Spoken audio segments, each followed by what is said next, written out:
రాత్రి నిద్రపోయే ముందు 11 మాటలు శివ శివ శివ శివ అని శివనామం చెప్పి పడుకోమంటారు.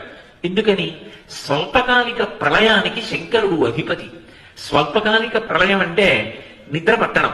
గాఢ నిద్ర పట్టిందనుకోండి, ఇంద్రియములు పొందినటువంటి బడలికని పోగొట్టుకుంటాయి.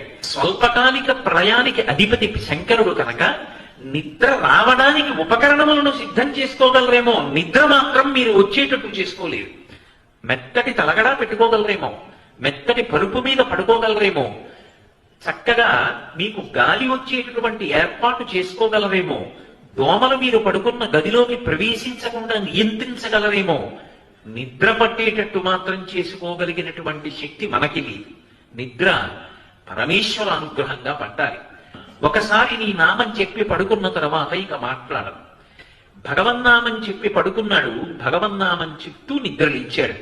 అప్పుడు ఈ 2 నామములకు మధ్యలో ఉన్నటువంటి గాఢ నిద్ర సమాధి స్థితి.